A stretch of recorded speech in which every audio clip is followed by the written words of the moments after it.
सुप्रभात प्यारे बच्चों, हिंदी कक्षा की इस तास में आप सबका स्वागत है। पिछले तास में हमने एक नया अध्याय शुरुआत किया था जिसका नाम था ईश्वरचंद्र विद्यासागर। उसमें हमने देखा था कि एक छोटा बच्चा अपने माता पिता के साथ देहात से कोलकाता जाता है। फिर वहाँ उसके पिता मुनीम की नौकरी करते हैं और उस बच्चे का नाम क्या होता है? ईश्वरचंद्र।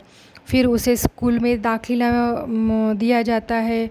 उसके पास बुक्स नहीं रहती, किताबें नहीं रहती, फिर भी वह क्या करता है? रद्दी कागज़ पर लिखता है। और उसके घर में दिया भी नहीं रहता क्योंकि मिट्टी का तेल खरीदने जितना पैसा उसके पिताजी के पास नहीं था। फिर वह क्या करते थे? वह जो लाइट थी, नगर पालिका की बत्ती, उसके नीचे जाकर पढ़ा करते थे। तो यहाँ तक हमने देखा था। अभी इसके आगे की कहानी हम शुरुआत करते हैं। ईश्वरचंद्र को विद्यासागर की उपाधि दी गई क्योंकि वे संस्कृत के अच्छे विद्वान थे। मतलब ईश्वरचंद्र को विद्यासागर क्यों कहते थे?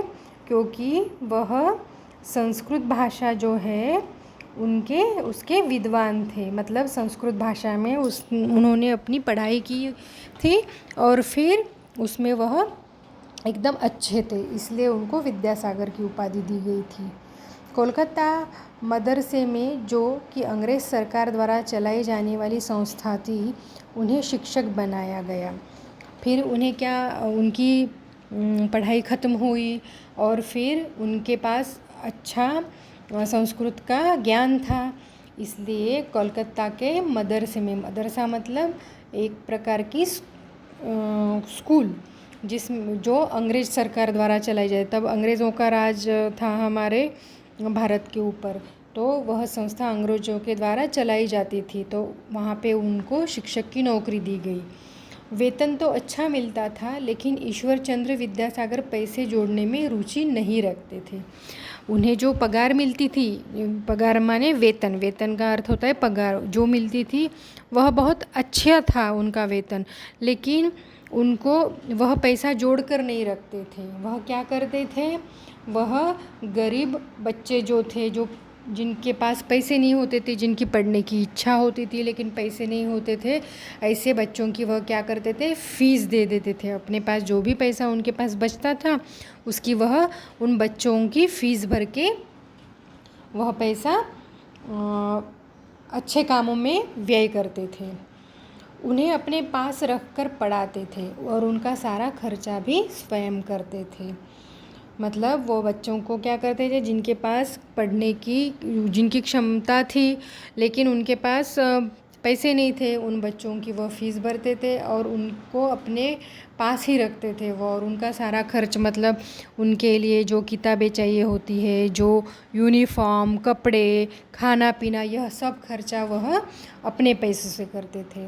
वह बड़ी सादगी से रहते थे। सादगी माने सरलता। मतलब उनका रहन सहन जो था वह बहुत ही सरल था। पैसों के रहते हुए भी उनकी सादगी आदर्श थी। सादा जीवन उच्च विचार के वे साकार रूप थे। इन्हीं गुणों के कारण वे लोगों में प्रिय बने। मतलब उनके पास पैसे तो थे लेकिन वह ऐसे उनके कुछ शौक़ नहीं थे कि उनको अच्छे अच्छे कपड़े चाहिए या फिर वह मोटरसाइकिल पर घूमे या फिर बड़ा घर चाहिए, ऐसा उनका मतलब वह क्या करते थे? वह सादगी से रहते थे बिल्कुल। और सादा जीवन है और उच्च विचार, मतलब रहन सहन सादा हो लेकिन विचारों से आदमी उच्च हो, मतलब दूसरों के बारे में सोचते थे वो, है ना। जो बच्चों के पास पैसे नहीं थे उनके खर्च चलाते थे, वो उनको पढ़ाते थे। मतलब यह समाज में उन्होंने अपना जो योगदान है वह अच्छा दिया था। और इन्हीं गुणों के कारण वह लोगों को अच्छे लगते थे। मतलब जो लोग अच्छे काम करते हैं, अच्छे कर्म करते हैं, वह लोग हमेशा दूसरे लोगों के प्रिय ही होते हैं। तो हमें भी अपने जीवन में क्या करना चाहिए? हमें अपने जीवन में सादगी से रहना चाहिए, दूसरों की मदद करनी चाहिए। अगर अपनी हैसियत हो, हम दूसरों को कुछ दे सकते हो है तो हमें अवश्य देना चाहिए, दूसरों की मदद करनी चाहिए। यही सीख हमें इस अध्याय से मिलती है। आपको क्या करना है, आपको अब शब्द वाटिका अपने नोटबुक में लिखनी है, ठीक है। जैसे कि यहाँ पे शब्द दिए हुए हैं, तलाश, तलाश माने खोज, सुनसान मतलब जहाँ कोई न रहता हो, ऐसी जगह को बोलते हैं सुनसान जगह। परिश्रम, परिश्रम माने मेहनत, और होनहार माने होशियार, ठीक है।